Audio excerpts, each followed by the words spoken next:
My name is Becky Ajay. SBECAN is our trademark for all Cuban trained graduates. We have an association, another association that is called SBECAN Association. So this one is the ladies' wing of the SBECAN Association. The idea behind the Congress was to bring all the ladies of the association, that's the SBECAN Association, together as a group. The main objective is to be a very strong and formidable group, a women's group in the country and even the world.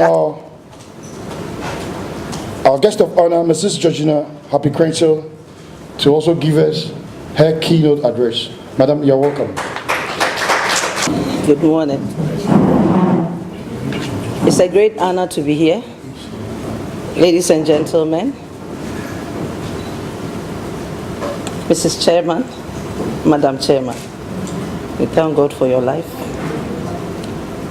Your testimony has enriched me before I even listened to you. And you've strengthened me by just one statement of the gentleman you met on the steps. And that, for me, is the climax and the highlight of this meeting.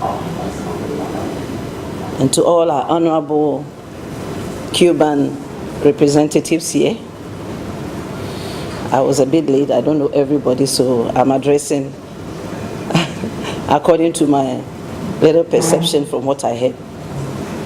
And all our executives of the SBECAN ladies from Cuba. I know some of you have been back home many years now, but you still carry with you the trail of the impact you received from there. And this morning, I don't have much to say. My keynote address is very brief and simple. I stand here as a woman and as a mother. And from what I read briefly from the brochure that was on my table, I realized that we are looking at ways of improving on ourselves so we can become good women, mothers in the society. Now, until you know who you are and what you have, you can't give anything. If you want to make impact, you must know who you are, understand your content, your experiences, the reason why you are where you are, where you've been positioned. I'm just coming from a gathering where, strangely, the whole entourage of the PNDC government are represented. I had to sneak out to come here because I believe that this is very important for me to come and to address this special group. And so I asked myself, is it a coincidence that I should leave a PNDC era to come and speak to ladies that were sent by them? I think that's another point to give a clap to them.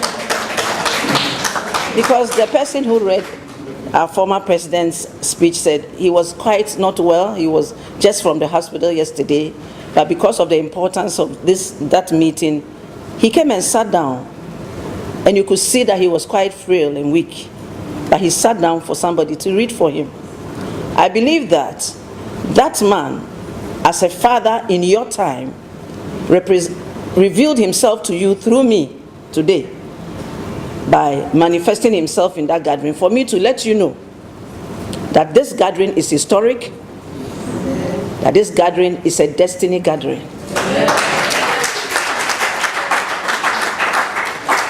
You know, when we politicize issues, we don't see the worth of them. And that is the ailment of Africa. Because we try to politicize everything.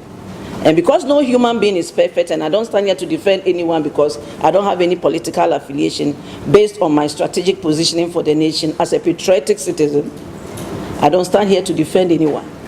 But I stand here to applaud this man for what he did in your lives. In spite of all that others may think, I don't know him personally, except for that he used to be a father to our nation, and I love him for that. Hallelujah. Like I love all the leaders, including the present one, that is not everybody who wants.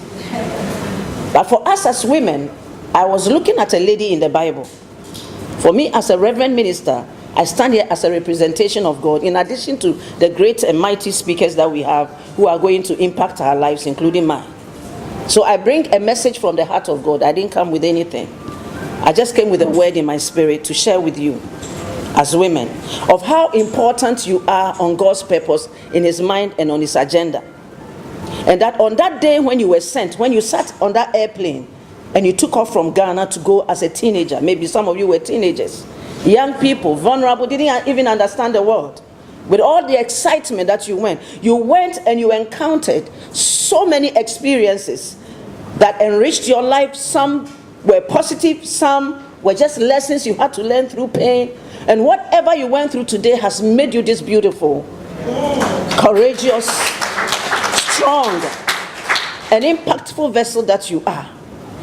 And for me, I believe that womanhood is the key to God's agenda in each and every generation. Mary prophesied and said, her soul magnifies God. And when she finished her statement, or whatever we want to call the eulogy or testimony, she prophesied. Mary said, God has looked upon me in my humble estate. And she says, from henceforth all generations shall call me blessed. For he that is mighty has done to me great things, and holy is his name. And she didn't end there. She says, and his mercy are on those who fear him from generation to generation. In other words, God is a generational God. It is the Holy Spirit that is carrying the seed. So he is the one that is coming in to deposit in you this spiritual seed. All he needs is to load him your body. But he is the pregnant one with the word of God. To give life to God's word. To manifest it on earth to fulfill his purpose. And Mary says, the same way that God needed my body to know, to manifest his way on earth, from generation to generation, his mercy will be on those who will fear him the same way I have feared him. I believe I'm speaking to women who love God, yes, and who are potentially vessels of God in different degrees. Some of us have known him for long, others have known him quite briefly, but others are yet to really encounter him so that they can discover what their purpose is. God spoke a word about you and I. That word is the key to your success and your whole purpose in life. It is not good. In everything God created, the Bible says it was good and it was very, very good. And he made only one statement: it is not good. That was the first negative word that came out of the mouth of God. And you know what he was addressing? The absence of the woman. I thought you would clap for it.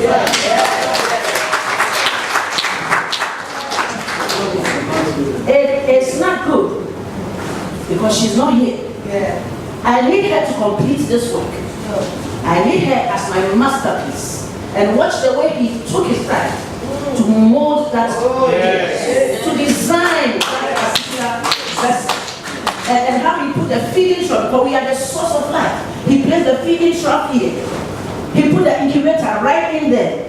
He shaped the body, gave it the texture that was directly opposite to the hardness of the man's skin. When we talk about a basket, I love that word. Esbekan women. Hallelujah. Amen. We are talking about strategic women. Yes. We are talking about women who were handpicked by God. You think it was just because you are not a preacher, God's hand is not in your life? No. You were handpicked by God from your mother's womb to take that trip. It was a trip of destiny. In fact, it was a daring trip. Yes. You were going to a place you didn't know. Yes. Anything could have happened to you. And here you are today, all positioned and contributing to the progress of this nation and the nations that were represented there. I think God deserves it. So I'm here today to encourage someone, to let you know that you are on God's mind. Listen to it. If God says he's thinking of you, and that without you, everything he did was not complete, then it means that there's a lot on his mind that you and I have not yet captured. And that is the only message I'm bringing to you today. There's a lady in the Bible called Deborah. And the whole dawn, I woke up at 2, I was telling my sister, I couldn't go back to sleep. I was just thinking about you. I was just talking to God about you. Hallelujah. And he told me, said, these are strategic women. Tell them I have them on my mind and in my heart. Tell them that their experiences are not in vain. Tell them it doesn't matter what they've been going through. Sometimes you hit a peak, and at the peak is where your greatest challenges come. And you ask yourself, how can I be this and be that at the same time? but it is part of your life process to bring you to the place of fruitfulness and relevance. Yes. You don't want to just flow through the world and become a good woman. You don't want to just be good. You want to make impact, and to make impact calls for sacrifices. It calls for sacrifices. It calls for a lot of challenges coming your way. Like Paul says that he's to reach out to the goal God has said before, he has to press. You know, when you have to press, it means there's a force of resistance. And women, we know. We understand what it means. From the day the man said, I love you, to the day you took seed to become a mother. In between that, there are many surprises. Some were disappointed. Some were excited, some were heartbreaking, some were comforting. But you went through all of that to become who you are today. Yes. So when I look at you, I see a virtuous woman. Yes. I see a woman of substance. I see a woman that is making a mark. I don't care what your circumstances are saying, because some of us sometimes look at our challenges, we bury our dreams. Because every voice around you is saying, no, who do you think you are? Why don't you just shut up and sit down? Are you listening to me? Yes. That's what your circumstance is saying. That's what your challenge is saying. Have you been given the seed to be a natural mother? Have you had a child or you haven't? It doesn't matter. Whether you have your own children or you don't have, doesn't matter. I saw motherhood in your brochure. You know what motherhood is? Is to receive a dream, nurture it, and birth it in the lives of people. Yeah. That's what true motherhood is. I have mother children who are not my own. I have over 100 children I'm mothering. From teenage pregnant girls who are going through crisis situations to non-going, school-going children. And they have only one slogan, Mama happy, I love you. That's my response to them, so they give it back to me. And they are not my children. Until I lay my head down on my bed, I hear their songs and they are chanting till I sleep. And when I wake up, it's there. I'm here to announce to somebody, expectant ladies, you are not an accident. That's all I came to tell you today. Because that lady I meditated on this dawn was a lady of strength and character. She was a married woman, she was a mother, and she made a statement, and that's all God said I should tell you. She was a married woman, she was a mother, she was a ruler, a judge in Israel. She was an intercessor. See where she dwelt. The Bible said Deborah dwelt between the palm trees of where? Under the palm trees between Ramah and Bethel. Ramah is where Rachel is lamenting her children. She cannot be comforted. Bethel is the house of God, the presence of God. In other words, if you are Deborah, as better women, if you are Deborah, you know what it means? You stand between the problems and the solutions. That's what I didn't cook it. It's in the Bible. It's a prophetic word to you. Maybe it concerns your marriage. Maybe it has to do with the work of your hands. Maybe it's the way you are raising your children. Maybe it's the challenges, or maybe at this point you are alone doing everything. You don't even see the man anywhere. It doesn't matter. God says He has deposited in you the virtue and strength that it takes to stand between the problem and the solution and bring a solution that is not there into manifestation. When men could not go, that woman told the king, it is time to go for war. And the king listened to a whole king because she had done her homework. The king says, I will not go to war if you don't go with me. It's a married woman.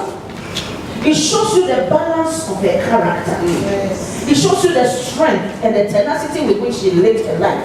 To be able to rule Israel in those days, they were rebellious, they were scattered, there was no king. The Bible said they did what they wanted. But a woman, she said there was no life in the villages until I, Deborah, arose and mother in Israel.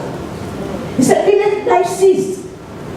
Are you seeing anything around that needs solution? Are you seeing anything that needs intervention as a woman?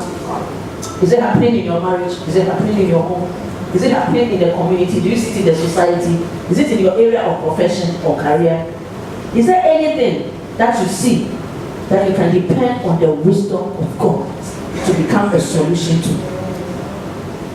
this woman positioned herself. And there's one key thing I want to finally share with you before I sit down, in a character that really transformed my life. I realized that when women network,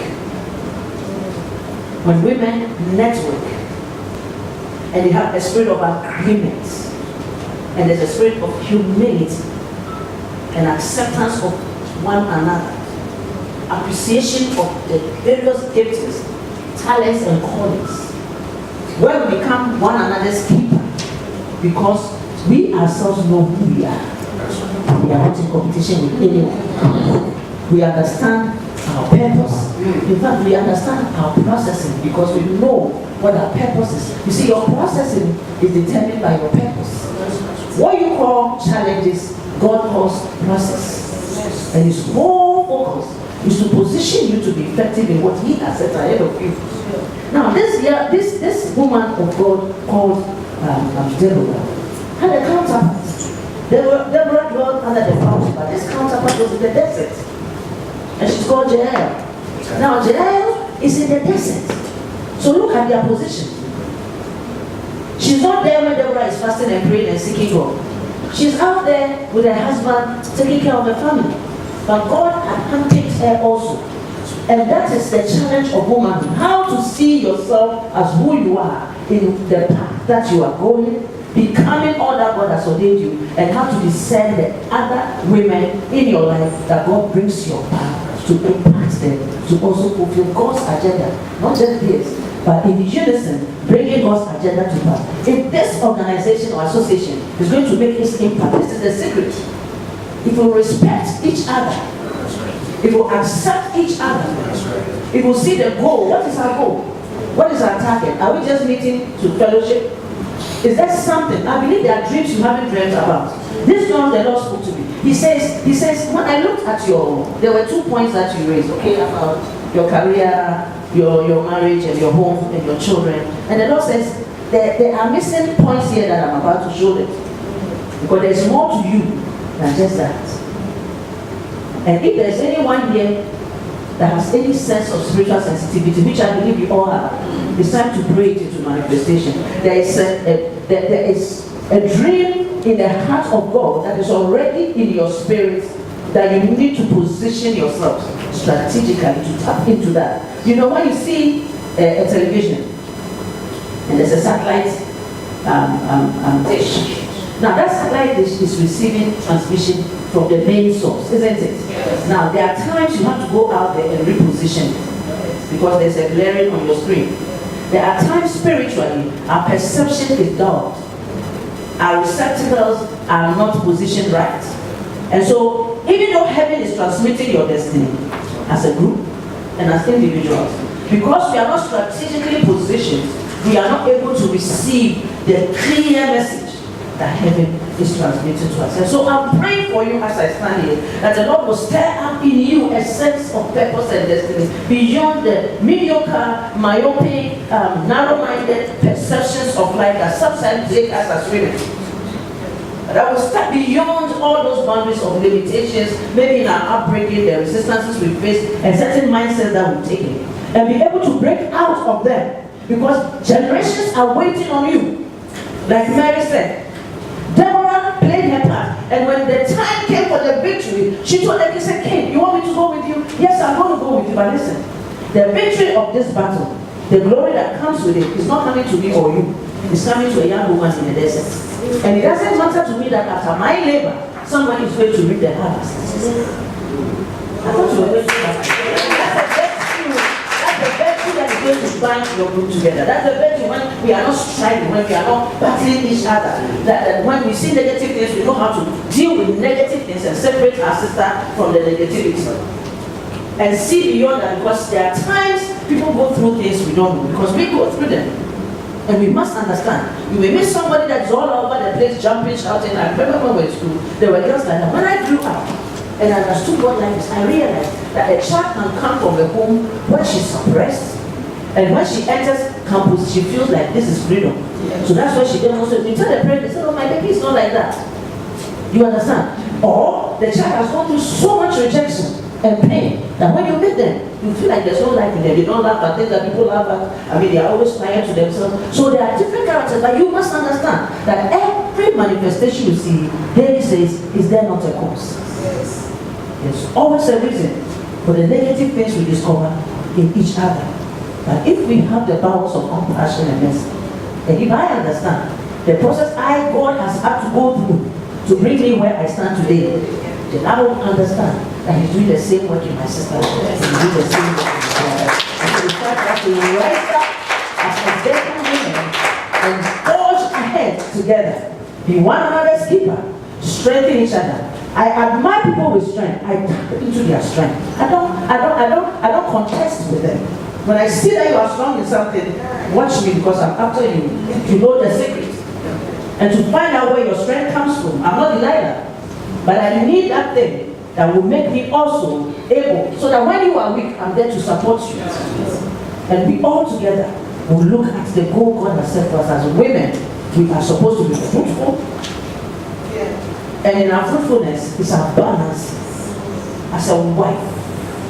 Without you, that same man who is hurting you and breaking your heart, God says without you, he is nothing.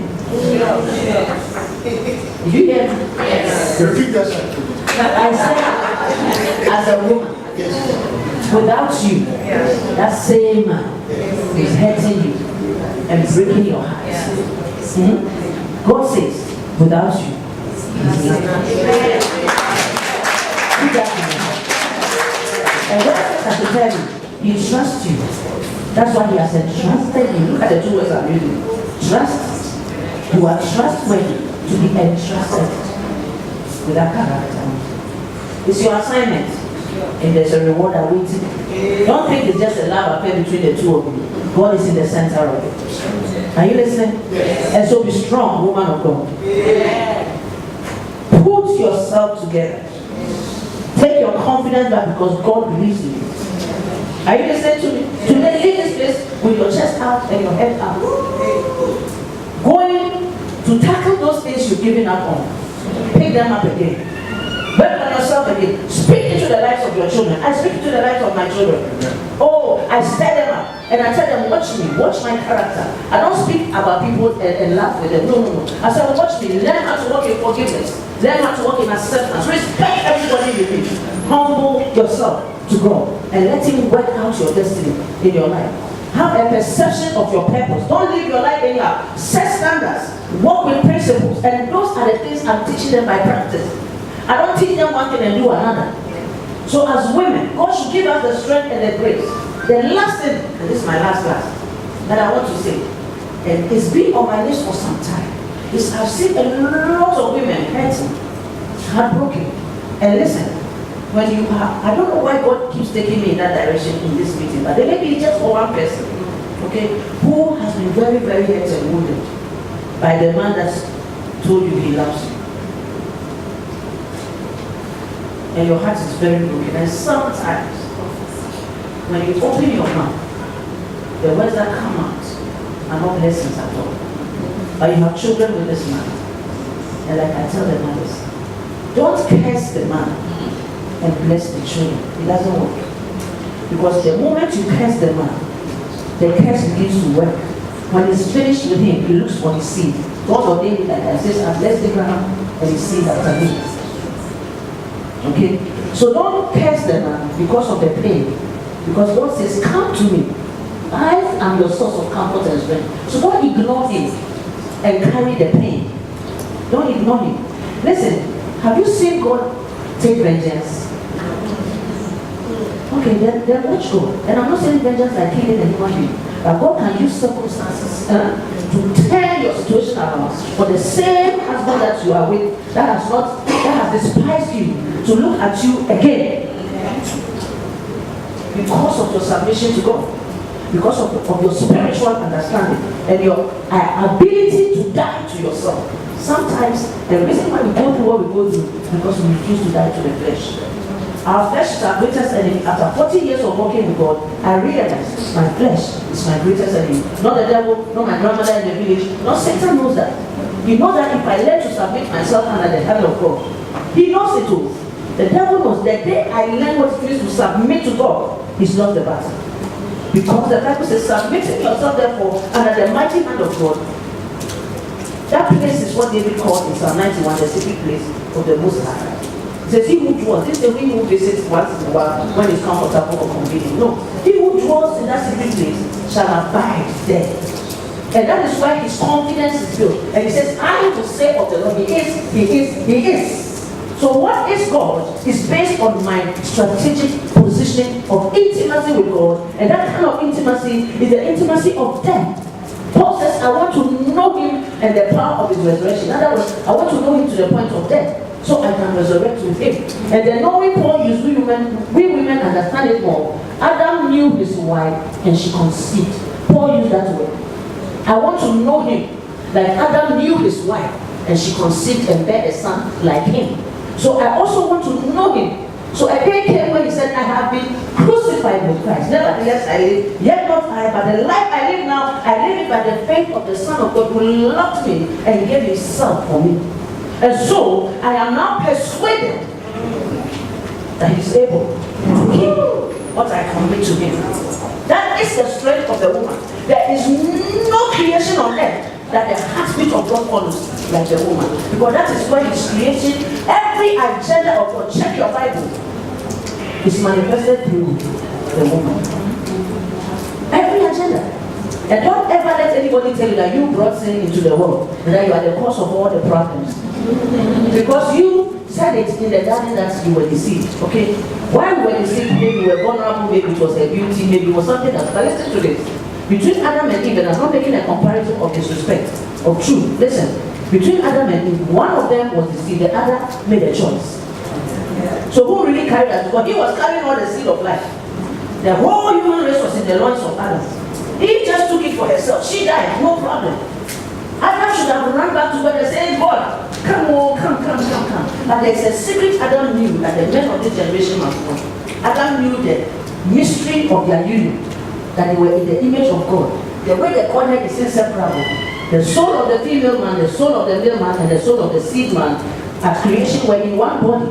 Adam knew where they came from. That's why he said, she was taken out from me. That's why she's bone of my bone and flesh of my flesh. Are you listening to me? So listen to this. When Adam saw his wife dead, just like Jesus saw his bride dead, what happened? He looked at her. She was dead. He was a spirit. Adam was a spotless spirit man, in full authority. His nature was like God. So he knew the woman was dead. The Bible says she came to her husband with her. He wasn't far from her. He was with her. But let me tell you the secret.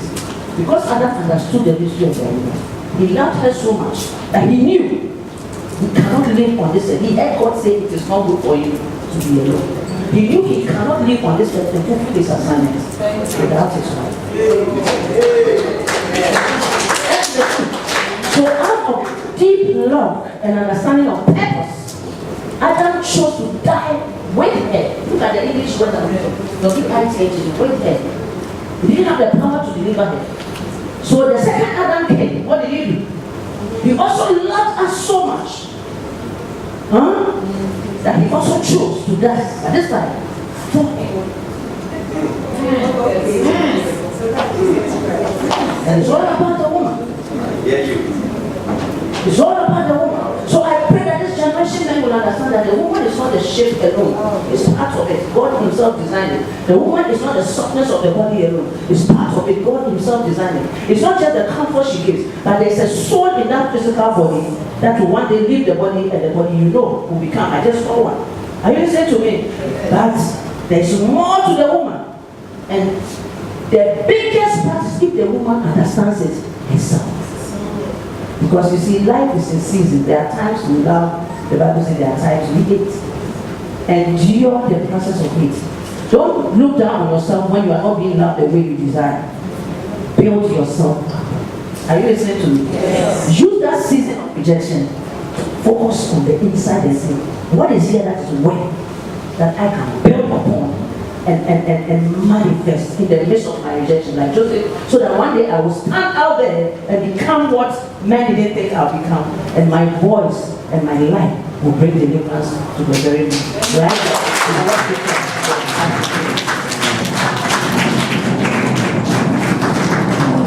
is a very big thing. Next time, if you don't want it to go like this, don't invite the woman.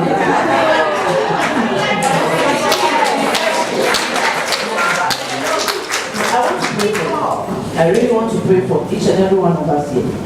I believe there is a man who really loves you out there. Everyone wants to know if the man is in love with them. I came here to introduce to you a man that has been in love with you from the day you were conceived. He says, I have loved you with an everlasting love.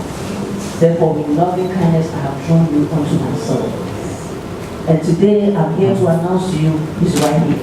And I want you to go deep down into the heart of yours and see the many times he's intervened in your life. Accidents, potential accidents, challenges. Some of you are in your right mind because of his mercy. Because the things you've been through, you should have been on the streets like others. But you are sitting here today in your right mind because mercy has visited you. Let us give him thanks for this opportunity to gather our first anniversary that heaven has taken notice of today and visited you and I. As we stand here as women of destiny, may this word that has come through the Spirit of God establish in each and every heart here as the sound of my voice, of both men and women, and we will discover the very essence of our existence in God himself, because it was out of his very essence he formed and created us in his own image and in his own likeness, in the name of Jesus. And so I want us to pray together. Pray with me and say, Father, in the name of Jesus, this morning, I believe that you really love me. My life is not an accident. I am here for a reason. When I look back, I know your righteous hand has guided me. When I did not deserve it, it's always been with me.